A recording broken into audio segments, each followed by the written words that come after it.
Hello, welcome back to my channel. Shankutheertham నవల చాలా బాగుంది కదండి. మన కోడూరి కౌసల్యాదేవి గారు మనకి చక్కటి తెలుగు భాషని నేర్పిస్తున్నారు. ఆవిడ మాటల్లో మళ్ళీ కొన్ని చెప్తాను. ప్రకృతితో స్నేహం చేస్తే ఎలా ఉంటుందో ఆవిడ చెప్తున్నారు చూడండి. ఆ వనంలో నాగమల్లె కింద తిన్నెపై చెక్కిట చేయి చేర్చి కూర్చుని ఉన్నది వందనాదేవి. వనరాణిలాగా తెల్లని వలువలు ధరించి ఉన్నది.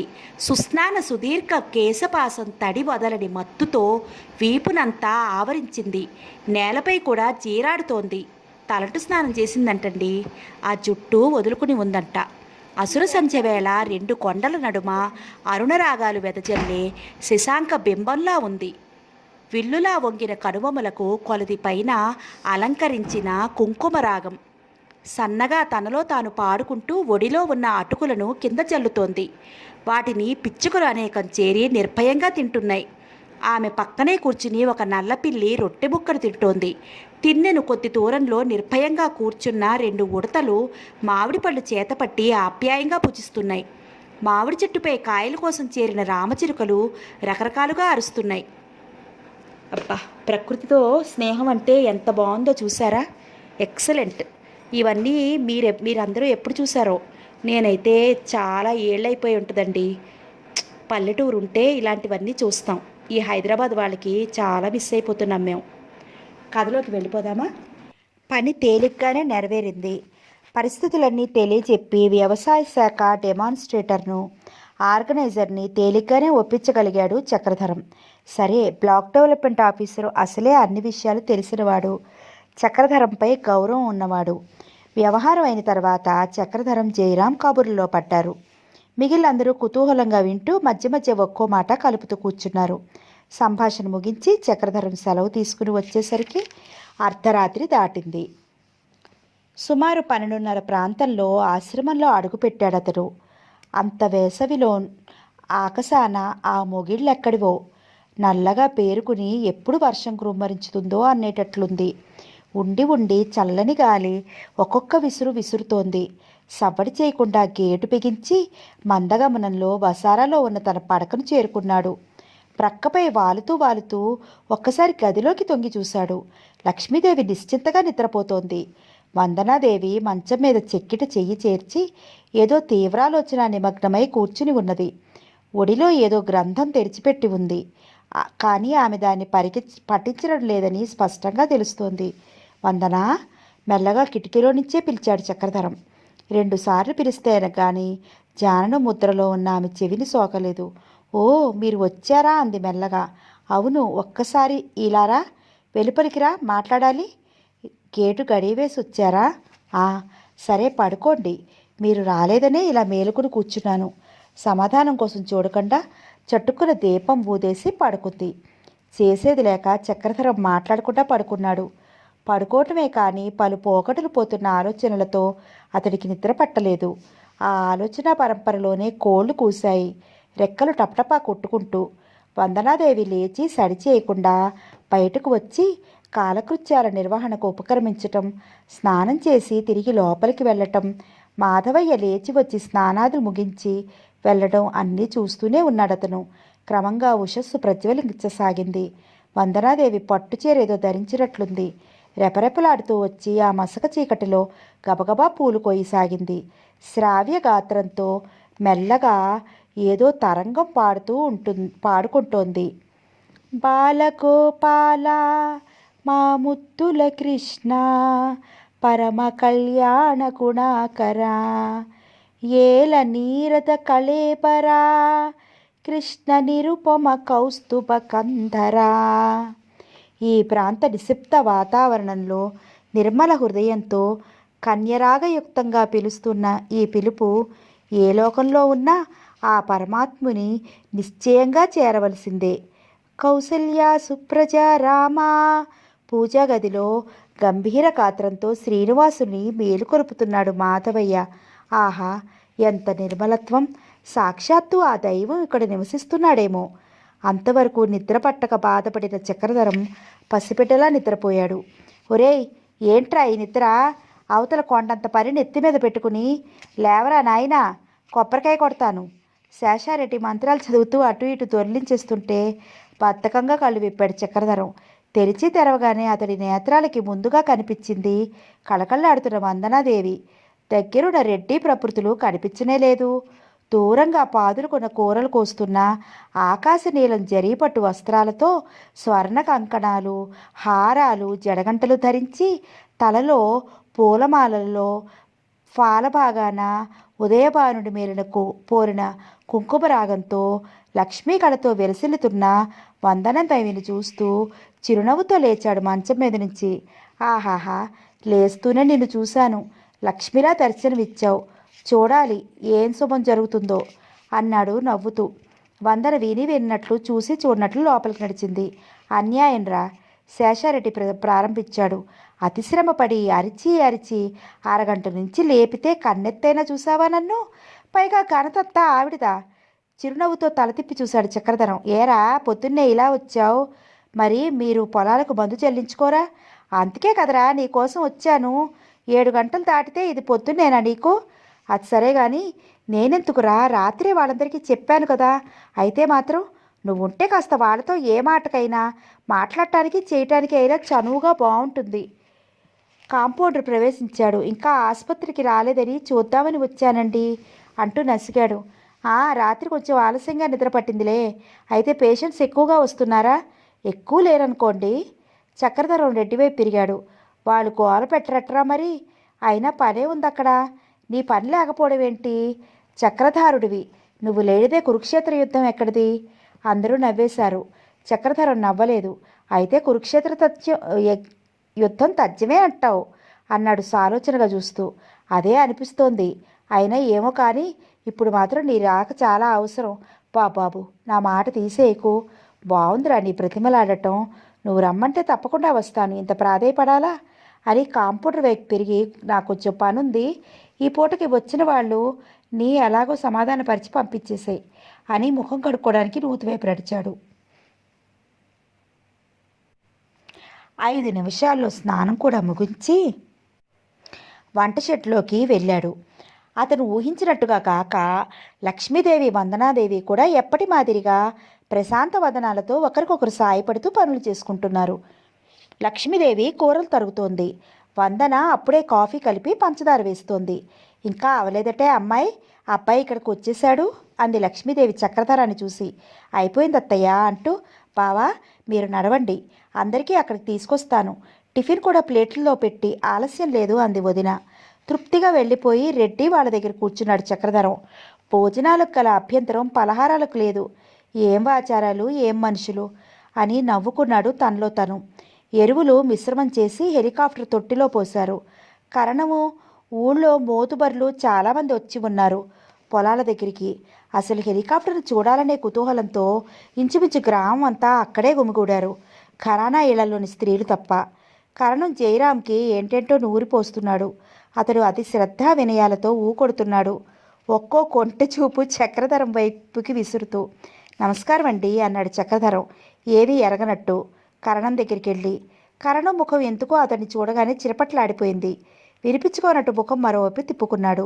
అక్కడే ఉన్న అతడి కొడుకు పరమేశ్వరం ఎవరితోనో మాట్లాడుతున్నట్లు అక్కడి నుంచి గబగబా వెళ్ళిపోయాడు.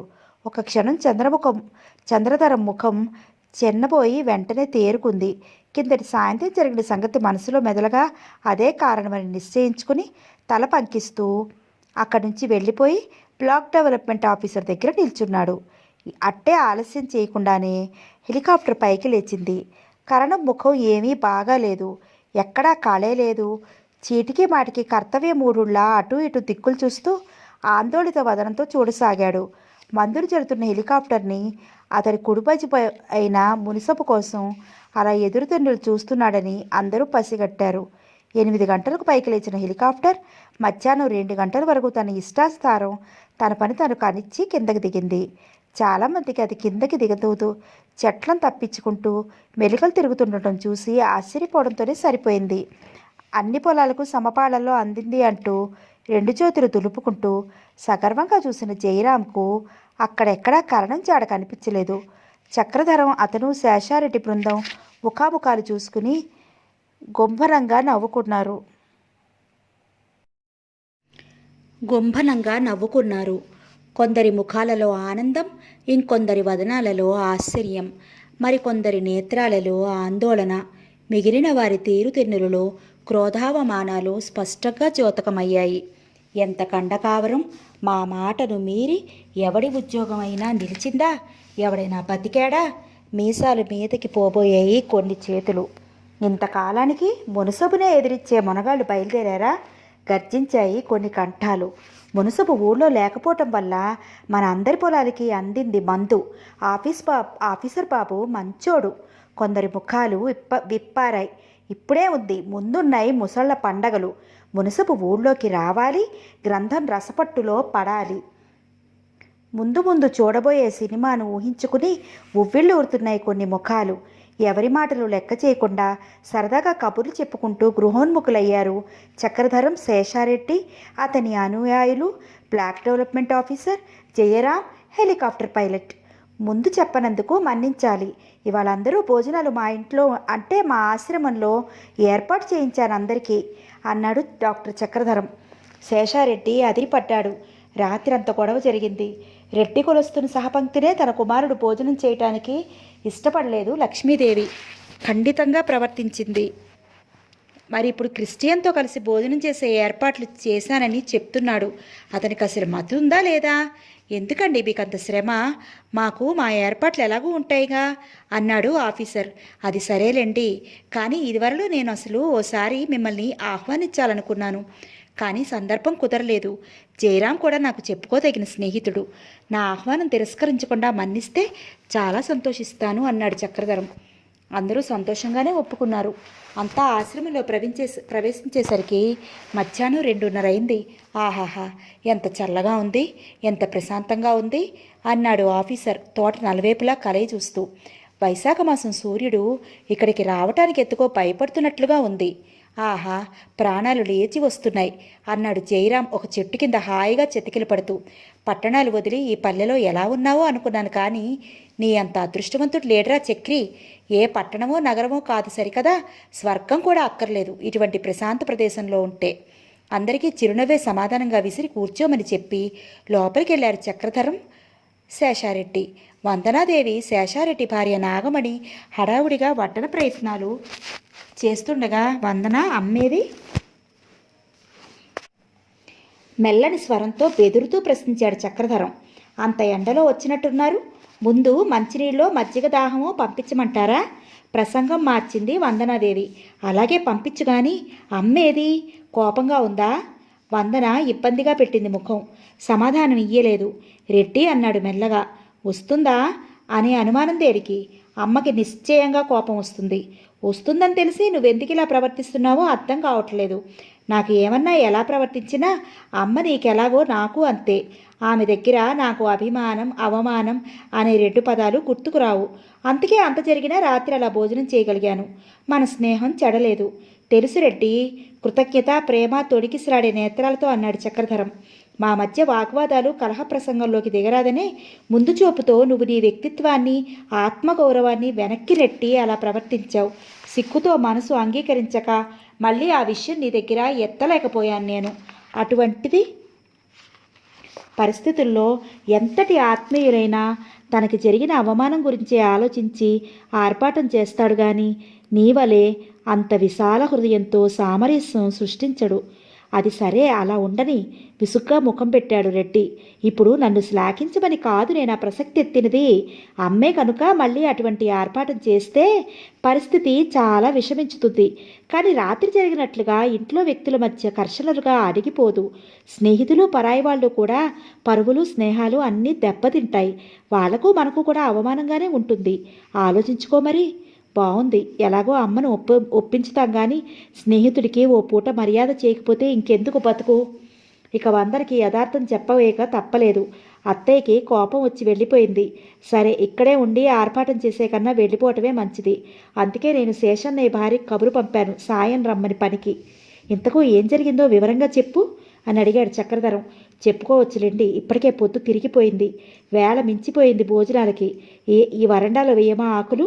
ఈ మామిడి చెట్టు కింద అయితే సరదాగా ఉంటుంది మీకు, ఏమంటారు? తృప్తిగా చూశాడు చక్రధరం. ఏమంటాను, నీకన్నీ తెలుసంటాను. అందుకే నువ్వు చదువుకుంటే ఇంకా ఎంత బాగుండునో అనుకుంటున్నాను. చెట్ల కింద వెయ్యి. శేషన్నయ్య ఇంటి దగ్గర నుంచి పంచాయతీ బోర్డు ఆఫీసుల నుంచి కుర్చీలు తెప్పించి ఆ పొగడు చెట్టు కింద వేయించాను ఆశ్రమం వెనుక. భోజనాలు అయ్యాక అక్కడికి తీసుకెళ్ళండి, మళ్ళీ కింద కూర్చోబెట్టక. రెడ్డి చక్రధరం ముఖాముఖాలు చూసుకున్నారు. మనకు ఆ ఆలోచనే లేకపోయింది. ఎన్ని తెలుసో చూడరా వందరికి అన్నాడు ఆశ్చర్యంగా చక్రధరం రెడ్డితో. గలగలా నవ్వేశాడు రెడ్డి. అంత అడ్మిరేషన్ ఇప్పుడేనట్రా, దాచుకోకొంత. ఎన్ని ఒప్పులు తెలియనిది నిన్ను ఆకర్షించింది మరి అన్నయ్య. తీక్షణ స్వరంతో గదమాయించింది వందన. వడ్డన పూర్తయింది, వారిని రమ్మనండి. మీరంతా కూర్చోండి, శేషన్నయ్య వడ్డన పని చూస్తాడు. అందరి ఎదుటికి నేను రావడం బాగుండదు. అన్నయ్యకి తర్వాత నేను వడ్డిస్తాను అంటూ సమాధానాలకు చూడకుండానే నాగమణితో కలిసి లోపలికి వెళ్ళిపోయి తలుపులు చేరవేసుకుంది. చక్రధరం రెడ్డి ఒకరినొకరు చూసుకుని గంభీరంగా నవ్వుకున్నారు. పదార్థాలు చాలా బాగున్నాయని శ్లాఘిస్తూ చల్లని తరుచ్చాయిలో చేసిన ఏర్పాట్లకు మెచ్చుకుంటూ భోజనాలు మిగించారు. అందరూ ఆశ్రమం వెనక భాగంలో చెట్ల కింద కుర్చీలలో ఆసీనులై కబుర్లు చెప్పుకుంటుండగా ఇక్కడ శేషారెడ్డి భోజనానికి కూర్చున్నాడు. అతడితో పాటు కొద్ది దూరంలో వందనాదేవి కూడా భోజనానికి కూర్చుంది. కొద్దిసేపటికి చక్రధరం వచ్చి వాళ్ళకి దగ్గరలోనే కొద్ది ఎడంగా కూర్చున్నాడు. చాలాసేపు అతడు వందన వైపు పరీక్షగా చూశాడు. కానీ వందనాదేవి తలెత్తలేదు. ఇక ఇది పని కాదనుకుని మెల్లగా సకిలిస్తూ మొదలుపెట్టాడు. ఒరే రెడ్డి, నీకో రహస్యం చెప్పనా అన్నాడు కొంటెగా వందన వైపు చూస్తూ. ఏంటోనని కుతూహలంగా తలెత్తాడు శేషారెడ్డి. అవతల పెద్ద మనుషులు కూర్చోపెట్టి వచ్చి ఇంట్లో కూర్చోవడం ఇదేం మర్యాద విసుక్కున్నట్టు అంది వందన. వాళ్ళు ఏదో వాళ్ళ స్కీమ్ గురించి మాట్లాడుకుంటున్నారులే, నేనెందుకు అక్కడ? అది సరే కానీ అప్పప్పా అతన్ని పూర్తిగా చెప్పనీయకుండా వందన అడ్డు తగిలింది. ఆ చెప్పబోయే విషయం చెప్పడం తనకి ఇష్టం లేదన్న ధ్వనిని సూచిస్తూ. ఒక్క క్షణం చూసి తాపీగా అన్నాడు చక్రధరం. పర్వాలేదు వందన, రెడ్డి మనవాడేగా, చెప్పని అంటూ రెడ్డి వైపు తిరిగి. నువ్విందాక నా మీద అంతెత్తున ఎగిరిపోయావు, తారామండలానికి లేస్తూ. నిజానికి ఇందులో నా ప్రమేయం లేదు, ఇదంతా వందనే చేసింది అన్నాడు. ఆ నోరు ఆవలించి గావుకేక పెట్టాడు రెడ్డి. మొత్తం ఎత్తుతున్న చెయ్యి సగంలోనే ఆగిపోయి బిగుసుకుపోయింది. ఏంటేంటి వందనే అన్నాడు కొద్దిసేపటికి తమాయించుకున్నాక. నేను సాయంకాలం కాఫీ టిఫిన్లు మన ఇంట్లో ఇస్తే బాగుంటుంది అని అన్నాను, అంతే. మరి ఈ ఏర్పాట్లన్నీ ఎలా చేసిందో, ఎప్పుడు చేసిందో. మనం పొలాల దగ్గర ఉన్నప్పుడు కబురంపింది, భోజనాలు సిద్ధంగా ఉన్నాయి, ఇక్కడికే రమ్మని. రెడ్డి ఆశ్చర్యంగా వందనాదేవిని చూస్తూ ఉండిపోయాడు. వందనాదేవి భోజనం ముగించి లేస్తూ మెల్లగా అంది. సాధారణంగా ఇటువంటి సందర్భాలలో వచ్చిన వాళ్ళందరికీ భోజనాల ఏర్పాట్లు గ్రామ మునసబింట్లో జరగటం మామూలు. కానీ చిన్నాన్న ఊళ్ళో లేడు. ఉన్నా అంతకంటే ఘనత ఏమీ ఉండదు. పిన్నికి మర్యాదలు తెలియవు. రాత్రి అత్తయ్య చేసిన గొడవ కంటే అవమానకరంగా ప్రవర్తిస్తుంది. ఇతరులతో ఎలా ఉన్నా ఆఫీసులతో కూడా అలా ఉంటే పెద్ద చిక్కు. వెనక ఒకసారి ఒక హరిజన ఆఫీసరు సబ్ ఇన్స్పెక్టరు వచ్చారు ఊళ్ళో ఏదో కేసు దర్యాప్తు చేయడానికి. ఆయనకు భోజనం పెట్టే విషయంలో పిన్ని చిన్నాన్న ఎంత ఘర్షణైనా పడ్డారు. రోజులు మారుతున్నాయంటే ఒప్పుకోదు పిన్ని. ఇప్పుడు ఈయన విషయంలోనూ మళ్ళీ అంత హంగామా చేస్తే బాగుండదు. ముఖ్యంగా ఆయనకి ముఖ్య స్నేహితులైన బావ ఇక్కడ ఉండగా అటువంటి జరిగితే చిన్నబుట్టుకుంటారు. కారణం సరే సరి, పిల్లికి భిక్షం వేయడు. అదే కాక స్నేహితులకు కలుసుకున్న వారికి భోజనం చెప్పకపోతే ఏం బాగుంటుంది? అత్తయ్యకు జడిసి ఊరుకున్నాడే కానీ పాపం బావకి లోపల ఆ కోరిక ఉన్నదని గ్రహించాను నేను. అందుకే స్వతంత్రించి అలా చేశాను. మూర్ఖంగా ఆచారాలంటూ పట్టుదల పెట్టు కూర్చుంటారే కానీ అందువల్ల నలుగురితో తిరిగే మగవారికి ఇబ్బందులు మొహమాటాలు వస్తాయని తెలియదు. కుటుంబంలో స్త్రీల సహకారం చాలా గుప్తంగా ఉంటుంది. మర్యాదలన్నీ సక్రమంగా జరిగితే ఫలానా ఇంట్లో బాగా జరిగిందంటారు, లోపాలుంటే ఉన్నాయంటారు. ఏదైనా ఆ పేరు యజమానికే. అందుకే అలా చేశాను. పరిపూర్ణ ప్రఫుల్ల మానసాలతో పన్నెత్తి పలకలేకపోయారు మిత్రులిద్దరూ. అయితే అమ్మకి చాలా కోపం వచ్చి ఉండాలి. ఏమంది?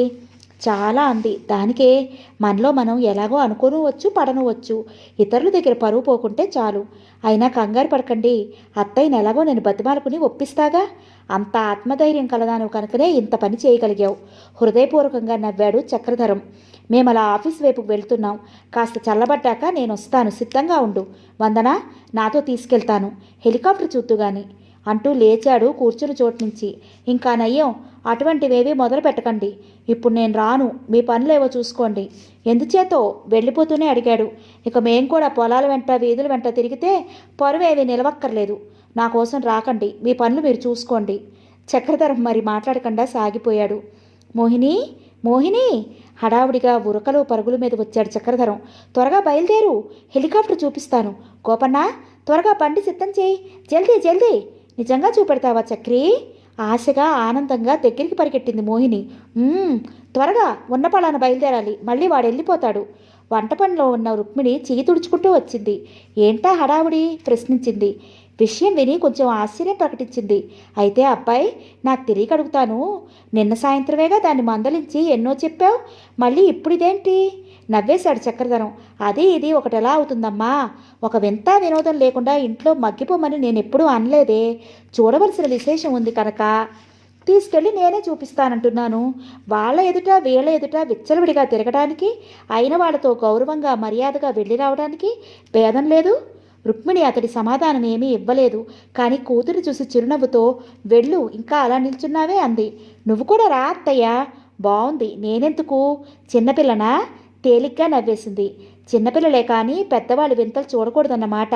ఈ పనిపాట్లకేం రోజూ ఉంటాయి కానీ రా, చక్కగా చూపిస్తాను. అమ్మకు కూడా కబురు చేశాను, వస్తుంది. లే మరి. నేనెందుకయ్యా, అక్కడ ఎవరైనా ఉంటారేమో. కొంచెం మెత్తబడినట్లే అంది ధోరణి. దానితో వచ్చిన వాళ్ళు మినహా మన ఊళ్ళో వారెవ్వరూ ఉండరు. మిమ్మల్ని అందరినీ తీసుకెళ్లే ఉద్దేశంతోనే ముందుగానే 2 మనుషుల్ని పంపి అక్కడెవరూ ఉండకుండా కట్టుదిట్టం చూశాను. సరే పద, నువ్వు ఊరుకుంటావా ఇంత ప్రయత్నం మీద వచ్చాక అని నవ్వింది రుక్మిణి. మోహిని ఆనందానికి పట్టపగ్గాలే లేవు. గోపన్న, బండి అలా మా ఇంటి మీదుగా రానియ్యి, నేను నడుస్తూ ఉంటాను అని ఫర్మాయించి చకచకా వెళ్ళిపోయాడు చక్రధరం. అతడు ఇంటికి వెళ్ళేటప్పటికి 2 బండి మీద నుంచి సామాను దించుతున్న శేషారెడ్డి కనిపించాడు. ఏమిట్రా అది? ఆశ్చర్యంగా ఆందోళనగా అడిగాడు చక్రధరం. నిర్లిప్తంగా నవ్వాడు రెడ్డి. ఏముంది, ఆగ్రహం చెందిన అమ్మ ఆజ్ఞ. అయితే ఇదంతా వందల మీద కోపం అన్నమాట. ఆశ్రమంలో మీ సామానంతా ఆ వేళ చేరవేసినదంతా మళ్ళీ భద్రంగా చేర్చాను. ఆ రోజున ఈ పనంతా నేనే చేశాను. ఇదంతా అక్కడికి ఈ బండి మీద నేనే చేరవేశాను. మళ్ళీ ఇవాళ అంతే అంటూ ఒక్క జీవం లేని నవ్వు నవ్వాడు రెడ్డి. వందనేమంది? చిన్నబోయిన ముఖంతో అడిగాడు చక్రధరం. ఏమంటుంది? అన్నీ తనే సర్టింది. ఎవరి చేతనైనా అనిపించుకోవటమే కానీ ఎప్పుడన్నా ఎవరినైనా ఏమన్నా అందా? ఇవాళే ఎందుకో ఇలా స్వతంత్రించి ప్రవర్తించింది. అందుకే పెద్ద శిక్షే వేసింది అమ్మ. బహుశా ఇక మళ్ళీ ఆశ్రమంలో అడుగు పెట్టదేమో. ఉత్సాహం అంతా చచ్చిపోయింది. నీళ్లు కారిపోయాడు చక్రధరం. సరేలే, తర్వాత చూద్దామంటూ లోపలికి నడిచాడు. భారతం చదువుతూ కూర్చున్న తల్లి దగ్గరికి వెళ్ళాడు మెల్లగా. సామానంతా దిగుతూ ఉంటే చూసుకోకుండా అది చదువుతున్నావేంటమ్మా, వేళగాని వేళ? ఏమీ జరగనట్లే అతి సామాన్యంగా ప్రశ్నించాడు. మెల్లగా తలెత్తి నిశితంగా చూసింది లక్ష్మి. అవును, వేళగాని వేళే చదువుతున్నాను. కట్టుకున్నవాళ్ళు, కన్నవాళ్ళు, తోడబుట్టిన వాళ్ళు, పెంచిన వాళ్ళు ఎవ్వరూ ఇవ్వలేని సుఖశాంతులు ఆ పుణ్యగ్రంథమైనా ఇస్తుందేమోనని ఆశతో చదువుకుంటున్నాను అని తిరిగి తల వంచి పఠనంలో నిమగ్నమైంది. మాటలుడికి చేష్టలు తక్కి చూస్తూ ఉండిపోయాడు చక్రధరం. తనను జ్ఞానం వచ్చిన దాది ఈనాటి వరకు ఎన్నడూ ఏ పరిస్థితులలోనూ తల్లి తననింత నిష్ఠూరంగా చూసి మాట్లాడి ఎరుగదు. ఆమె హృదయం ఎంత బాధపడిందో ఆమె పెద్దరానికానికి అంత అవమానం జరిగింది. అందుకే అంత క్షోభ పడుతోంది అనుకుంటూ మెల్లగా తల్లి దగ్గర కూర్చున్నాడు. మృదువుగా ఆమె చేతిలోని గ్రంథం తీసి మూసి పక్కన ఉంచుతూ, అమ్మా, ఎన్నో కష్టనిష్ఠూరాలకి కోర్చి పెంచి పెద్ద చేశావు, ఇంత వాడిని చేశావు. ఎప్పుడూ లేని విసుగుదల ఇవ్వాలే వచ్చిందా నీకు నా మీద అన్నాడు. నాకెవరి మీద కోపం లేదు నాయనా. మాటల దారి మాటలదే, చేతల దారి చేతలదే. మీ గొడవలేవో మీకుంటాయి, మరి నన్ను బ్రతిమలాడటం దేనికి? నీ ఇష్టం వచ్చినట్లుండు. ఇకనేమీ మాట్లాడను. నువ్వు మాట అయితే అంత తేలిగ్గా అన్నావు కానీ నేనంత నిర్లక్ష్యం వహించలేను. నాకు నీకంటే ముఖ్యులున్నారా అమ్మా? నేనంత మూర్ఖున్నా? ఎందుకీ శుష్కప్రియాలు? నన్నట్టే విసిగించకు, వెళ్ళు. నా జీవితము పడమటకు తిరుగుతోంది. ఇకనైనా ఈ తాపత్రయం కట్టబెట్టి కళ్ళు తెరిచి ఈ బంధాలు వదిలించుకుందామనుకుంటున్నాను అంటూ లేచి అక్కడి నుంచి వెళ్ళి మాటలుడికి చేష్టలు తక్కి చూస్తూ ఉండిపోయాడు చక్రధరం. తనకు జ్ఞానం వచ్చిన దాది ఈనాటి వరకు ఎన్నడూ ఏ పరిస్థితుల్లోనూ తల్లి తననింత నిష్ఠూరంగా చూసి మాట్లాడి ఎరుగదు. ఆమె హృదయం ఎంత బాధపడిందో, ఆమె పెద్దరికానికి ఎంత అవమానం జరిగిందో ఆమెకే తెలియాలి. అందుకే అంత క్షోభపడుతోంది అనుకుంటూ మెల్లగా తల్లి దగ్గర కూర్చున్నాడు. మృదువుగా ఆమె చేతిలోని గ్రంథం పక్కన పెట్టాడు. అమ్మా, ఎన్నో కష్టనుష్ఠూరాలకే ఓర్చి పెంచి పెద్దవాణ్ణి చేశావు, ఇంత వాడిని చేశావు. ఎప్పుడూ లేని విసుగుదల ఇవాళ వచ్చిందా నీకు నా మీద అన్నాడు. నాకెవరి మీద కోపం లేదు నాయనా. మాటల దారి మాటలదే, చేతల దారి చేతలదే. మీ గొడవలేవో మీకుంటాయి మరి. నన్ను బ్రతిమలాటం దేనికి? నీ ఇష్టం వచ్చినట్లుండు. నేనేమీ మాట్లాడను. నువ్వు మాట అయితే అంత తేలిగ్గా అన్నావు కానీ నేనంత నిర్లక్ష్యం వహించలేను. నాకు నీకంటే ముఖ్యం ఎవరున్నారమ్మా? నేనంత మూర్ఖున్నా? ఎందుకీ సూక్ష్మ ప్రియాలు? నన్నట్టే విసిగించకు, వెళ్ళు. నా జీవితము పడమటకి తిరుగుతోంది. ఇకనైనా ఈ తాపత్రయాలు కట్టిపెట్టి కళ్ళు తెరిచి ఈ బంధాలు వదిలించుకుందామనుకుంటున్నాను అంటూ లేచి అక్కడి నుండి వెళ్ళిపోబోయింది. అమ్మా, కదిలిపోతున్న ఆమె పాదాల మీద రెండు చేతులు వేసి గట్టిగా పిలిచాడు బాధతో. ఇక అడుగు ముందుకు వేస్తే నా మీద ఒట్టే. నన్ను ఇప్పటికి క్షమించు. మరెప్పుడూ నీ ఆజ్ఞ మీరను. నీకు అయిష్టమైన పనులు చెయ్యను. అంతా మరిచి ఇప్పుడు రా. వాళ్ళు కూడా వస్తున్నారు. బండి వస్తోంది. లక్ష్మీదేవి పెదవులపై చిరుహాసం వెరిసింది. నువ్వెప్పుడూ బుద్ధిమంతుడివే, నాకు తెలుసు అంటూ కొడుకును లేవదీసింది. బరువుగా నిట్టూర్చాడు చక్రధరం. ఖాళీ బండిని పంపేసి లోపలికి వచ్చిన శేషారెడ్డిని చూస్తూ అత్తయ్య మోహిని వస్తున్నారు బండిలో. అమ్మను కూడా ఎక్కించుకుని అలా ఆశ్రమానికి రండు అంటూ సమాధానం కోసం చూడకుండానే గబగబా వెళ్ళిపోయాడు. కళకళలాడుతున్న ఆశ్రమంలో కింద వదనంతో కూర్చుని ఉంది వందనాదేవి. కమలా వృక్షం కింద చెక్కిట చెయ్యి చేర్చి. వందన మందగమనంతో ఆమెని సమీపిస్తూ క్షీణస్వరంతో పిలిచాడు చక్రధరం. పరధ్యానం నుండి తెప్పరిలేన వందనాదేవి ఆత్రంగా కూర్చుని చోటు నుండి లేచింది. మీరా వాళ్ళంతా వెళ్ళిపోయారా అని అడిగింది ప్రయత్నపూర్వకంగా పెదవులపైకి మందహాసం తెచ్చుకుంటూ. వెళ్ళలేదు, ఉన్నారులే. నువ్వింకా ఇలా కూర్చున్నావేంటి? అలా వెళ్దామనుకున్నాం కదా. విశాల నేత్రాలను పైకెత్తి దీనంగా చూసింది వందన. అలాగ వెళ్ళడానికి ఇదేమైనా పట్టణమా? మనం ఉన్నది ఎక్కడా? మన పరిస్థితులు ఎటువంటివి? అదా నీ అనుమానం అంటూ చెట్టు కింద చెతికిలు పడ్డాడు. బండి వస్తోంది. అమ్మ, అత్తయ్య, మోహిని వస్తున్నారు. అందులో ఇంకా శేషారెడ్డి ఇంట్లో వాళ్ళు కూడా వస్తున్నారు. వేరే అక్కడ ఎవ్వరూ లేరు. ఒక్కసారి అది చూద్దువు గాని. అందరూ వస్తున్నారు కదా. పైగా తీసుకెళ్లేవాడిని నేను. ఇక అభ్యంతరం ఏంటి? అంగీకారమే కదా. అమ్మయ్య, క్షమించండి బావా, రాలేను. మీరు శ్రమపడి నాతో వాదించి అసలే ఉదయం నుంచి అలసిపోయి ఉన్నారు. నవ్వాడు చక్రధరం. అవును, 10 మందికి అవలీలగా వంట చేసి పెట్టి నువ్వు అలసిపోలేదు. అవన్నీ తిని నేను అలసిపోయాను కదూ. వందన మాట్లాడలేదు. నేలవైపు చూస్తూ కూర్చుంది. అందరూ పట్టణాలకి వెళ్ళినప్పుడు పరిగట్టుకుని విమానాశ్రయాలకి అక్కడికి వెళ్ళి అటువంటి వింతలు చూసి వస్తూ ఉంటారు. ఈ పల్లెటూరికి దానంతటది వచ్చిన దానిని చూపించేవాడిని నేనుండగా వద్దంటావేంటి వందన? అందులో తప్పేమీ లేదు. నీకు చూడాలని లేదా? దీర్ఘంగా నిట్టూర్చింది వందన. చూడవలసినవి ఎన్నో ఉన్నాయి. అనుభవించి ఆనందించవలసినవి మరెన్నో ఉంటాయి. అందుకోవలసిన శిఖరాలు ఇంకా ఎన్నో. కానీ అవన్నీ నా వంటి దానికి కాదు. ఎవరికీ లేని, ఆఖరకు ప్రేమగా పెంచిన అత్తయ్యకు కూడా లేని అభిమానాన్ని మీ నుండి పొందగలిగాను నేను. అదే చాలు నాకు. అంతకు మించి ఏమీ ఆశించటం లేదు. చక్రధరం హృదయం కరిగిపోయింది. సర్వం మర్చిపోయాడు. లేచి ఆమె దగ్గరగా వెళ్ళి శిరస్సు నిమురుతూ, వందన, ఏమిటి నీకు అభ్యంతరం? అదేమిటో నాతో చెప్పుపోని, నేను వినవచ్చా? దూరంగా వెళ్ళింది వందన. అత్తయ్యకి నా మీద కోపం వచ్చింది. మరి నా ముఖం చూడను అని శపథం చేస్తూ వెళ్ళిపోయింది. సామానంతా కూడా బండికి తోలించి తీసుకుపోయింది. పిన్ని, మోహిని సరే సరి. అందరూ నన్ను చూస్తే అగ్గి మీద కుక్కిరం వేసినట్లు పగ్గుమనేవాళ్లే. ఇక నేను ఎవరితో అక్కడికి రాను? అయినా అందరికీ బరువై ఎలాగో ఒకలాగా బ్రతుకుతున్న నాకు ఎందుకు ఆ వింతలు వినోదాలు? నన్ను ఇలా ఉండనివ్వండి. నా గురించి మీరు కూడా నిష్ఠూరతలను కొని తెచ్చుకోకండి. అందరి జోలి నీకు దేనికి వందన? నేను నీ వాడిని నేనుండగా నువ్విక బాధపడకూడదు అంటూ మళ్ళీ ఆమెను సమీపించబోయాడు. వద్దు, ఆ సంగతే చెప్పబోతున్నాను అని వందన బాగా దూరంగా వెళ్ళింది. అతడికి మీకున్న ఈ అభిమానమే చాలు, నాకు అంతకంటే ఆశించడం లేదు. అటువంటి కోరిక, అందుకు అవకాశము కూడా లేవు. మోహిని మీకు అన్ని విధాలా తగినది. అంతకంటే నేనేమీ చెప్పలేను. అర్థం చేసుకోండి. వెళ్ళండి, ఇంకెప్పుడు ఇక్కడికి రాకండి. నా మీద అనవసరమైన శ్రద్ధ చూపకండి అని ముఖం రెండు చేతులతోనూ కప్పుకొని వడివడిగా లోపలికి పారిపోయింది. ఆమె అలా నిష్క్రమించటం, ఆశ్రమం ముంగిట ఇలా గణగణలతో వచ్చిన బండి నిలబట్టడం ఒకేసారి జరిగాయి. ఒక్కసారి వందెన వెళ్ళి దిక్కుకే చూస్తూ దీర్ఘంగా నిశ్వసించి పార హృదయంతో బరువుగా అడుగులు వేసుకుంటూ బండి దగ్గరికి నడిచాడు. అమ్మ, వందన రానంటోంది, ఒక్కసారి నువ్వు వెళ్ళి పిలుచుకురా అన్నాడు. అతడు బెదురుగా చెప్పినట్లే ఆమె నిష్కర్షగా అన్నది. చూడాలనుకుంటే అదే వస్తుంది. ఒకళ్ళు బొట్టు పెట్టి తోడుకు రావాలా? నువ్వు వెళ్ళు మోహిని, పిలుచుకురా అన్నాడు తిరిగి మోహినిని. వద్దు, ఈ నల్లరాణి గారు లేకపోతే లోటు వచ్చిందంట అనేసింది తేలిగ్గా. రుక్మిణి ఏ కళనుందో వెళ్ళి పిలుచుకురా అంది కూతురుతో. పొంగి వస్తున్న కోపోద్రేకాలు నడుచుకుంటూ పోనివరా బండి అన్నాడు చక్రధరం.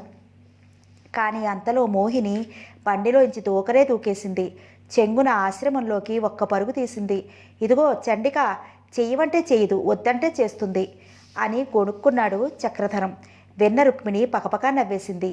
నీ ఊరిమి దాని తొందరపాటు కలిసిపోతాయిలే, పాలు నీళ్ళలా అంటూ. లక్ష్మీదేవి గంభీరంగా ఉండిపోయింది. 2 నిమిషాలలో మోహిని వందనాదేవి చెయ్యి పట్టుకుని తిరిగి వచ్చింది. చూడలేక వందన ముఖంలోకి చూశాడు చక్రధరం.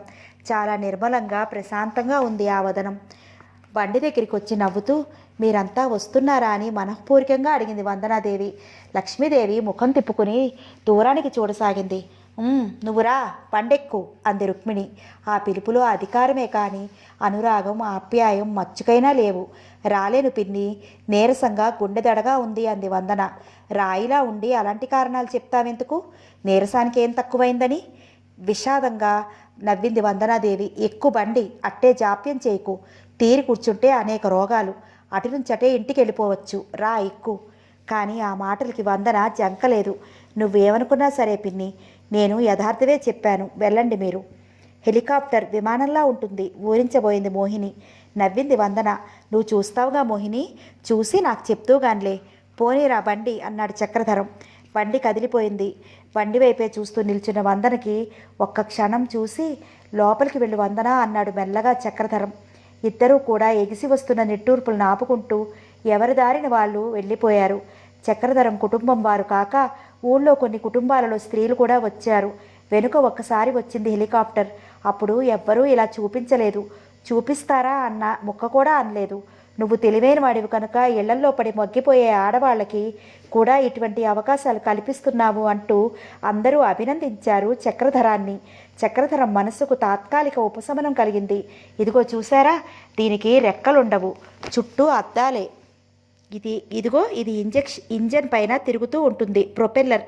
అదే రెక్కలుగా ఉపయోగిస్తారు. దీనికి విమానానికి అవసరమైనట్లు మరీ విశాల ప్రదేశం అవసరం లేదు. విమానంలాగా గాలిలోకి పోయే ముందు నేల మీద ఎక్కువగా పరిగెట్టనవసరం లేదు. ఇదిగో ఇది నిచ్చెన. అవసరమైనప్పుడు, అంటే కింద ఉన్న ఎవరినైనా పైకి రప్పించవలసి వచ్చినప్పుడు ఈ నిచ్చెన కిందికి వదులుతారు. దీన్ని పట్టుకుని కింది వాళ్ళు మెల్లగా ఎక్కి లోపలికి వచ్చేయచ్చు. మరీ ఆకాశంలోనే తప్ప స్వేచ్ఛగా ఎగరలేవు విమానాలు. ఈ హెలికాప్టర్స్ అలా కాదు. బాగా కిందకి రాగలవు, మళ్ళీ వెంటనే కోరినట్లు పైకి లేవగలవు. ఇద్దరు మాత్రమే కూర్చోగల చిన్నవాటి నుంచి బాగా టన్నులు మోయగల పెద్ద పెద్దవి కూడా ఉంటాయి వీటిలో. చాలామంది మరీ అడిగి తెలుసుకుని చాలా సంతృప్తి పడ్డారు. అయితే నువ్వు నడపగలవా చక్రి? కళ్ళు గుండ్రంగా తిప్పుతూ ప్రశ్నించింది మోహిని. నేను విమానం నడుపుతాను. ఏంటి? అందరూ ఆశ్చర్యంగా కళ్ళింతెంత చేసుకుని దేవుడిని చూసినట్లు చూడసాగారు చక్రధరాన్ని. చిన్నగా నవ్వాడు చక్రధరం. ఇందులో అంత ఆశ్చర్యపడవలసింది ఏమీ లేదు. నేర్చుకుంటే చాలా సులువే. ఇక్కడ బండి తోలటం ఎంత తేలికో పట్టణాలలో ఈ ఫ్లయింగ్ క్లబ్బుల్లో చేరి నేర్చుకున్న వాళ్ళకి అవి అంత సులువే. మద్రాసు, హైదరాబాద్ వంటి చోట్ల అసలు ఈ కారు నడపటం, విమానం నడపటం వంటి వాటిని పెద్ద విశేషంగానే చూడరు. అది చాలా సామాన్యం. అయితే చక్రికి బండి తోలటం దగ్గర నుంచి విమానం నడపటం వరకు అన్నీ వచ్చన్నమాట. ఆశ్చర్యంగా కళ్ళు తిప్పింది మోహిని. మరి ఆవేళ బండి తోలినందుకు కోపగించుకున్నావు, ఇవాళ కొంటెగా అడిగాడు చక్రధరం మోహినిని. అయితే ఈ సంగతి ఇప్పుడు చెప్పావు కాదేం వదినా? ఆశ్చర్యంగా అడిగింది రుక్మిణి లక్ష్మీదేవిని. నవ్వింది లక్ష్మీదేవి. ఏం చెప్పను, నాకు ఒకటే భయం. ఆ విమానాలను చూస్తుంటే. వద్దంటే వింటేనా? అదేదో క్లబ్ అంట, అందులో చేరి నేర్చుకున్నాడు. చక్కగా నడుపుతాడు. ఏది చక్రి చూపించు అంది మోహిని. నవ్వేశాడు చక్రధరం. ఏ, నాకు నిజంగా వచ్చో లేదో పరీక్ష చేద్దామనా? పోదు, అది తిరిగితే చూద్దామనుంది. ఉండు మరి అని దూరంగా పొలం గట్టును కూర్చుని సిగరెట్లు పీలుస్తూ కబుర్లు చెప్పుకుంటున్న జయరాం పైలట్ల దగ్గరికి వెళ్ళి కొద్దిసేపు మాట్లాడి తిరిగి వచ్చాడు చక్రధరం. అయితే నువ్వు ఎక్కుతావా అని అడిగాడు మోహిని. ఓ ఎగిరి గంతేసి ఒప్పుకుంది. వద్దు తల్లి, నువ్వొద్దు. రుక్మిణి కూతురు చేయి గట్టిగా పట్టుకుంది.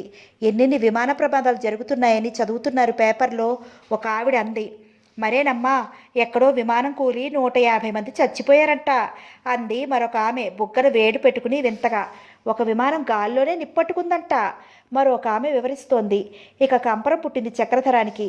వద్దు మోహిని, నేను నడుపుతాను, కిందుండి చూడు, నీకు కొత్త చేసి కళ్ళు తిరుగుతాయి అంటూ అతడిని లక్ష్మీదేవి వారించింది. నువ్వు నడపొద్దు చక్రి, కింద నుండి చూశారుగా చాలు. తేలిగ్గా నవ్వాడు చక్రధరం. భయం లేదమ్మా, అందరూ అలాగంటున్నారనా? పర్వాలేదు, చావు మాత్రం అంత తేలిగ్గా లభ్యమవుతుందా అని హెలికాప్టర్లోకి ఎక్కాడు. చూస్తుండగానే పైకి లేచిపోతున్న ఆ హెలికాప్టర్ని అందరూ ముగ్ధులై చూశారు. ఇక మోహిని సరే ఎగిరి ఎగిరి గంతేసింది. బావు భలే నడిపేస్తున్నాడంటూ కిందకి దింపుతూ చెట్లు అడ్డు వచ్చిన చోట మళ్ళీ పైకి లేపుతూ ఒక 20 నిమిషాల పాటు నడిపి మెల్లగా కిందకి దింపాడు. దాని నుంచి దిగివచ్చిన చక్రధరాన్ని దివి నుండి భూకి దిగి వచ్చిన దేవుణ్ణి చూసినట్లు చూశారు అందరూ. రుక్మిణమ్మ అదృష్టం, అలాంటి అల్లుడు దొరికాడు. మంగ ఎంత అదృష్టవంతురాలు. రకరకాల వ్యాఖ్యానాలు. ఇంత శ్రమపడి నేర్చుకున్నవాడిని, చదువుకున్నవాడిని, నా గొప్ప ఏమీ లేదన్నమాట అంటూ నవ్వాడు చక్రధరం. అంత ఎత్తులో భయం వేయదా చక్రి అడిగింది మోహిని. లక్ష్మీదేవి చెప్పింది. భయపడ్డాడు కానీ కొంచెం కళ్ళు తిరుగుతాయి మనకి. భయం వేయదు కానీ కొంచెం కళ్ళు తిరుగుతాయి మనకి. అలవాటైన వాళ్ళకి అలా ఉండదు. నన్ను ఒకసారి తీసుకెళ్ళి విమానం ఎక్కించాడు. చక్కగా నువ్వు విమానం ఎక్కావా అత్తయ్యా అని అడిగింది మోహిని, తనను తల్లి ఎక్కనివ్వలేదనే బాధని ధ్వనింపజేస్తూ. పెళ్ళయ్యాక ఎన్నిసార్లు ఎక్కుతావో అలాంటివి అన్నది ఒక ఆవిడ. అందరూ నవ్వారు. కరణం నూరిపోసిన విషయాలన్నీ పొర్లుపోకుండా విన్నాడు రామయ్య. ఎంత కండకావరం అని మండిపోయాడు. నయం, నువ్వు కబురంపబట్టి కానీ ఇంకో 2 రోజులు ఉందామనుకున్నాను పట్టణంలో. నేనేం మునసబునా? పేరు నామారు లేని చచ్చు వెధవననుకున్నారా ఈ వెధవలందరూ కలిసి అని ఎగిరిపడ్డాడు. ఒక్కొక్కడికి చూపెడతానుండు నా తడాక అని ప్రతిజ్ఞ చేశాడు. చూపెడుతురు కానీ ఎవరి మీద చూపెడతావు? ఆ హెలికాప్టరు వెళ్ళిపోయింది, ఆ డెమాన్స్ట్రేటరు వెళ్ళిపోయాడు. ఇక మిగిలింది నీకు కాబోయే అల్లుడే. కాబోయే అల్లుడని నువ్వు ఒదిగి ఉండి అనర్థాలు తెస్తున్నావు. చక్రధరంపై కరణానికి ఎందుకు ఆగ్రహం మున్సబుకి తెలుసు కనుక ఈ విషయంలో అతడి ఫిర్యాదు పూర్తిగా నమ్మలేదు రామయ్య. వాడి ప్రమేయం ఉంది ఇందులో? అసలు ఆ వచ్చిన వధవుకి గ్రామ మున్సబు అధికారం ఏంటో తెలియకపోయిందా? అవును, అసలు హెలికాప్టర్ మందులతో వస్తున్నదని తెలిసితే నువ్వు ఉండకుండా ఎందుకు పోవాలి? ఏమంత కొంప మునిగిపోయింది పట్నంలో, నీకు తెలియందే ఉంది మీసం దువ్వుతూ నవ్వాడు రామయ్య గుంబనంగా. నేను పట్నం వెళ్ళినా రాజధాని వెళ్ళినా ఒకరి కొంప ముంచటానికో తేల్చడానికేగా నేను వెళ్ళేది. ఇక ఎందుకు కాదు. ఏంటది?